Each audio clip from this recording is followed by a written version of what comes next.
Someone was following Stanley. He was sure of it. If he checked over his shoulder now, he would surely catch them. It was only a matter of time.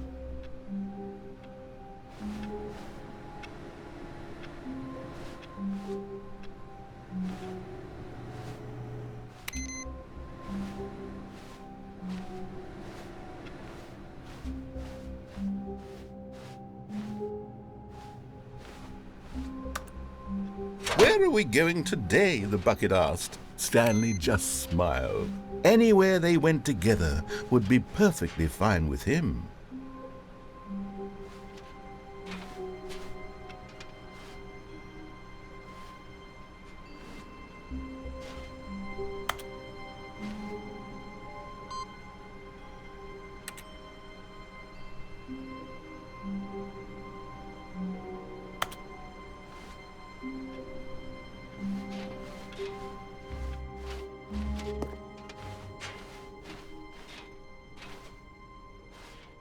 Stanley clutched the bucket tightly to his chest, and this was not the correct way to the meeting room.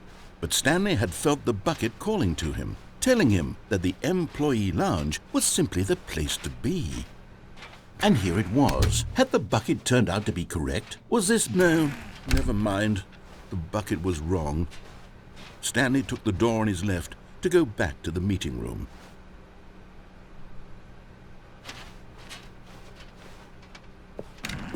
"No," said the bucket. "don't go to the meeting room. Go somewhere else. The cargo lift, yes. Go there. Go to the cargo lift."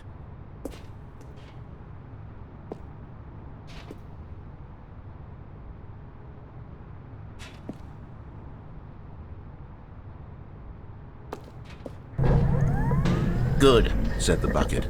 "Now ride the lift all the way to the top. There's something up there I need you to do." Stanley did not question why or how this bucket was speaking to him. It should have alarmed him, of course, because buckets can't talk. But Stanley chose not to think about this obvious fact. He was firmly convinced that the bucket had spoken to him, and he unthinkingly did whatever the bucket asked.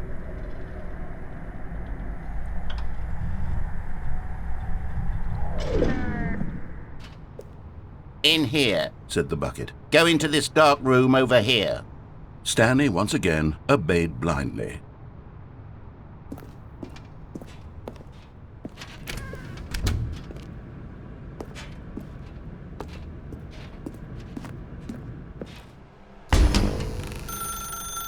"Now pick up the phone," said the bucket. "Pick up the phone and it will take us back home, where we can go about life together."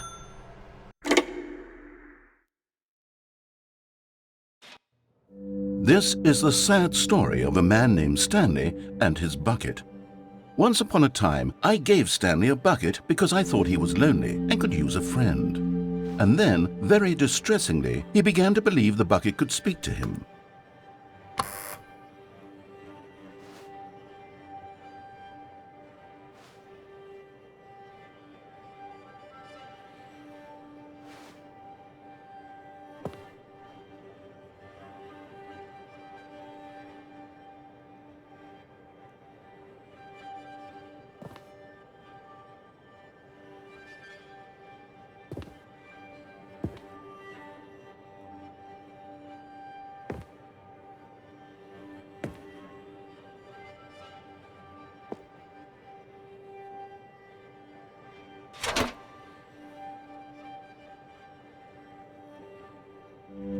The Stanley Parable Reassurance Bucket was merely meant to provide the comforting glow of companionship.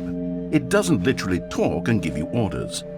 Whatever Stanley is hearing the bucket say to him is just in his head.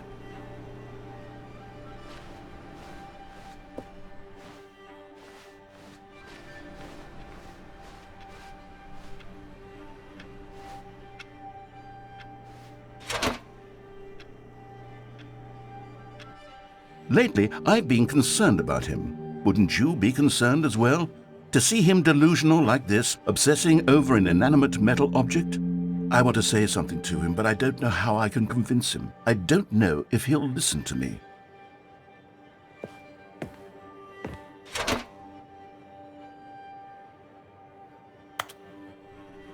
Oh, I'll try anyway. Stanley, can you hear me? Listen to me. It's just a bucket. It can't think, it can't talk. All it will ever truly do for you is effectively transfer a liquid from one location to a different location. That's it. It doesn't do anything else.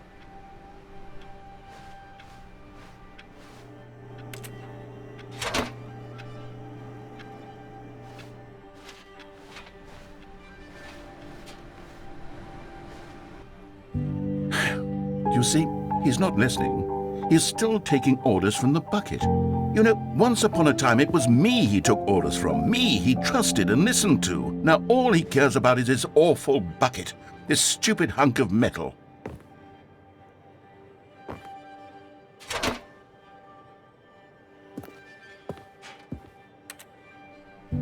It's sad, but I suppose he doesn't need me anymore.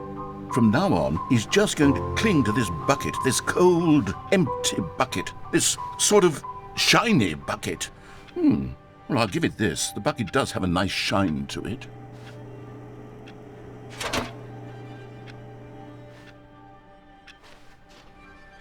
Yes, I suppose on closer inspection that it doesn't quite look like your average hardware store bucket. It's just a little more, what am I trying to say? Sturdier. More capable of transporting liquid, like it would be better at moving an amount of water from one room to another.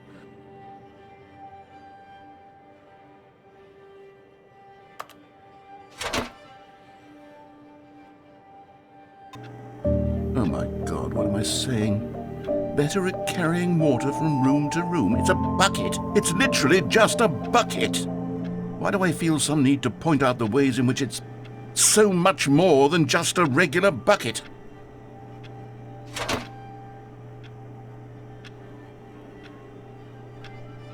Oh no, I'm having feelings for the bucket. No. What's going on? Why do I want to be with the bucket? Hear what the bucket has to say. Do anything it asks. What's wrong with me? I don't understand. Perhaps if I had the bucket, this would be less confusing. Yes. The bucket could tell me what to do in this troublesome situation.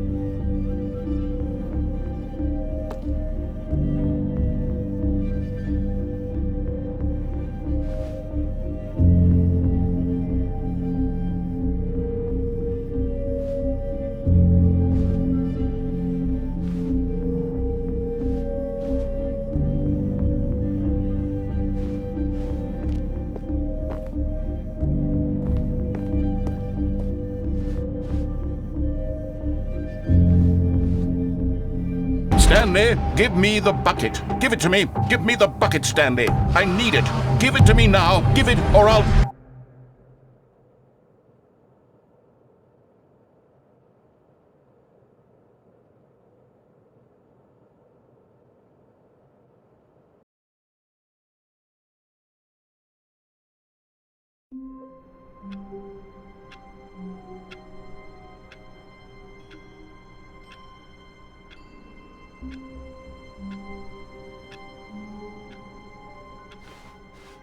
All of his co-workers were gone.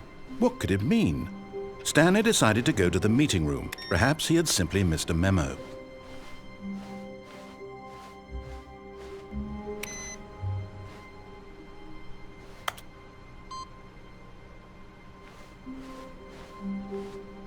A good bucket, a strong bucket, a humble bucket, a committed bucket, a bucket of culture and distinction.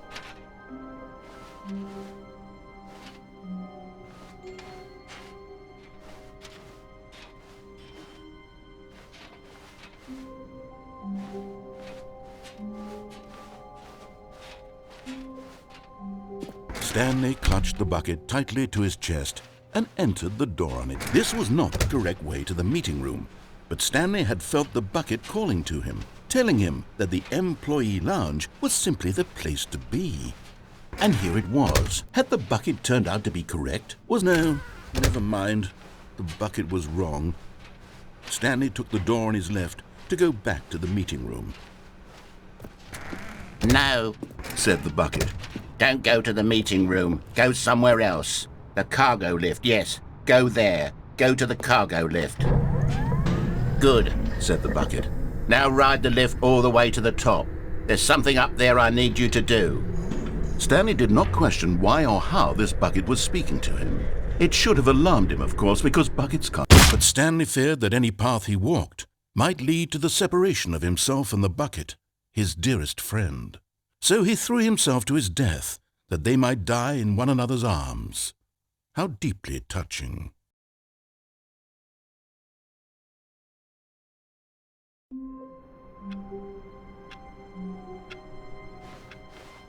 All of his co-workers were gone. What could it mean? Stanley decided to go to the meeting room. Perhaps he had simply missed a memo.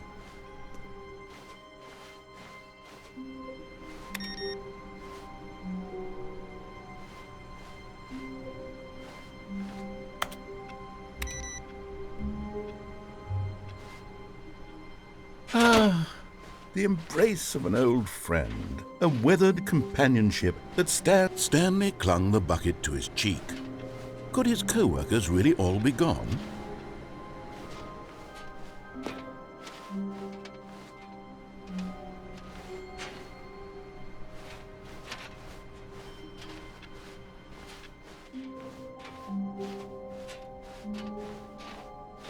Stanley clutched the bucket tightly to his chest and this was not the correct way to the meeting room. But Stanley had felt the bucket calling to him, telling him that the employee lounge was simply the place to be. And here it was. Had the bucket turned out to be correct? No, never mind. The bucket was wrong. Stanley took the door on his left to go back to the meeting room. No, said the bucket. Don't go to the meeting room. Go somewhere else. The cargo lift, yes. Good, said the bucket. Now ride the lift all the way to the top. There's something up there I need you to do. Stanley did not question why or how this bucket was speaking to him. It should have alarmed him, of course, because buckets can't talk. But Stanley chose not to think about this obvious fact. He was firmly convinced that the bucket had spoken to him, and he unthinkingly did whatever the bucket asked.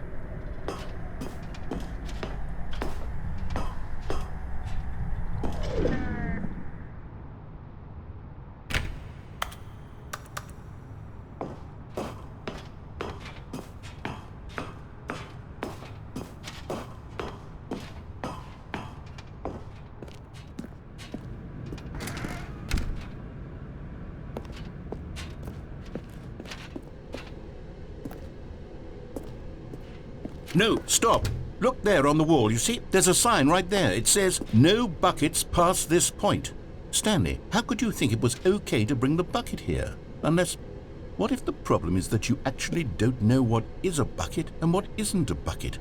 I suppose that would explain a lot about your behavior up to this point. Which, if that's true, well, my goodness, I think we have to do something about it. This misunderstanding could have dire consequences on the entire rest of the game if not addressed quickly and properly. So much of the impact of the story is dependent on your understanding of what is and isn't a bucket. Please, step in here for a moment.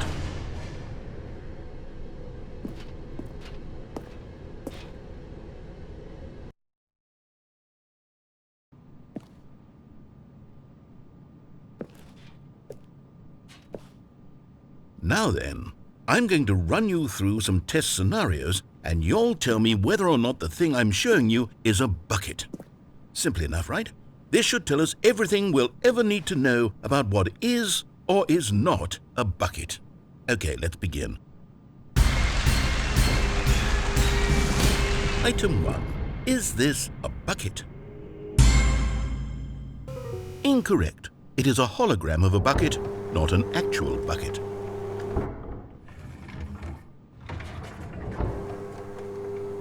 Item 2. Is this a bucket? Incorrect. It is a 3D printed recreation of a bucket, not an actual bucket.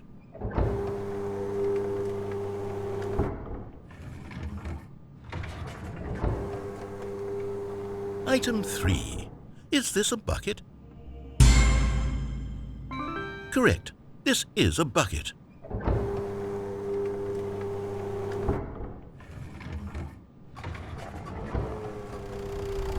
Item 4. Is this a bucket?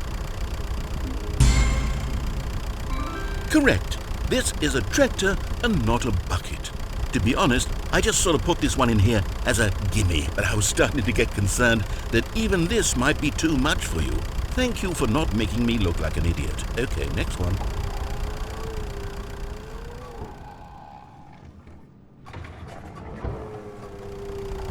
Is this a bucket?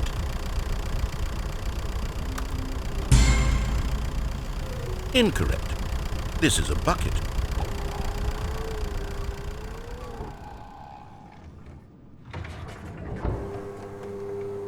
Item 6.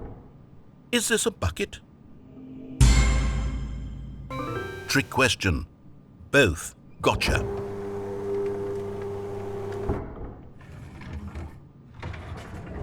Item...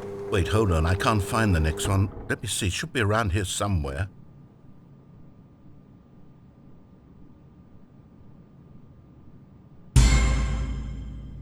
Okay, you and I both know there isn't anything here. And I don't appreciate the implication that nothing is a bucket when we both clearly know that a bucket is something, and therefore nothing could possibly be something.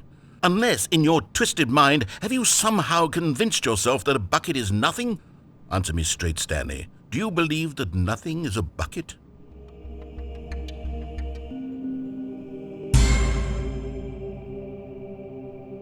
You know what?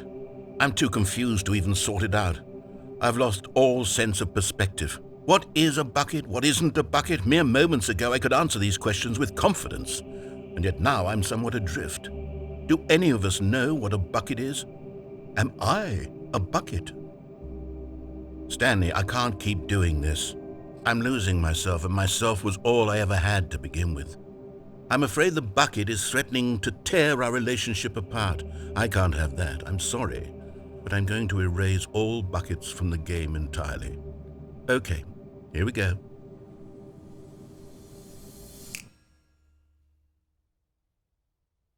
What happened? Is everything gone? Why did everything disappear? Wait, was everything a bucket? Every single thing in the game was a bucket. Oh my God, I had no idea. How could... Except me. I'm not a bucket after all. And you, Stanley, you're still here. You're not a bucket either. Oh, this is wonderful news. We're not buckets. Yes, I actually feel much more at ease right now. It's delightful to get some clarity on that issue, but it doesn't change the fact that we haven't got a game. So, tell you what, I'll reset everything and we'll put back all of the buckets, okay? And we'll know that it's all a bucket. But if you run into anyone else, maybe don't mention that. Who knows what that information might do to a person? All right, here we go.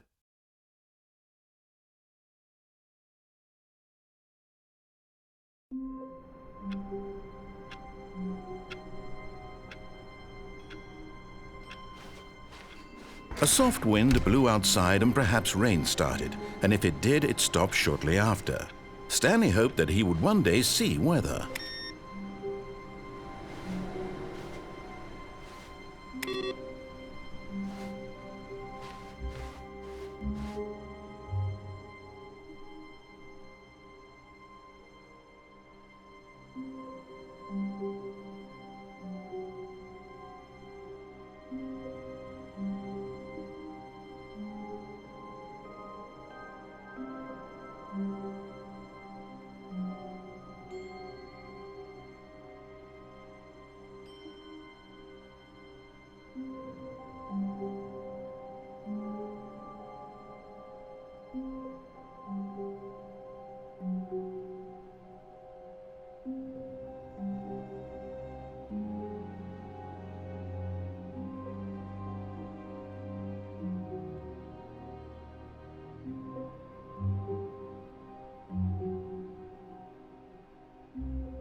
The bucket made Stanley want to be a better man and a better co-worker. In time, perhaps, he would become both of those things.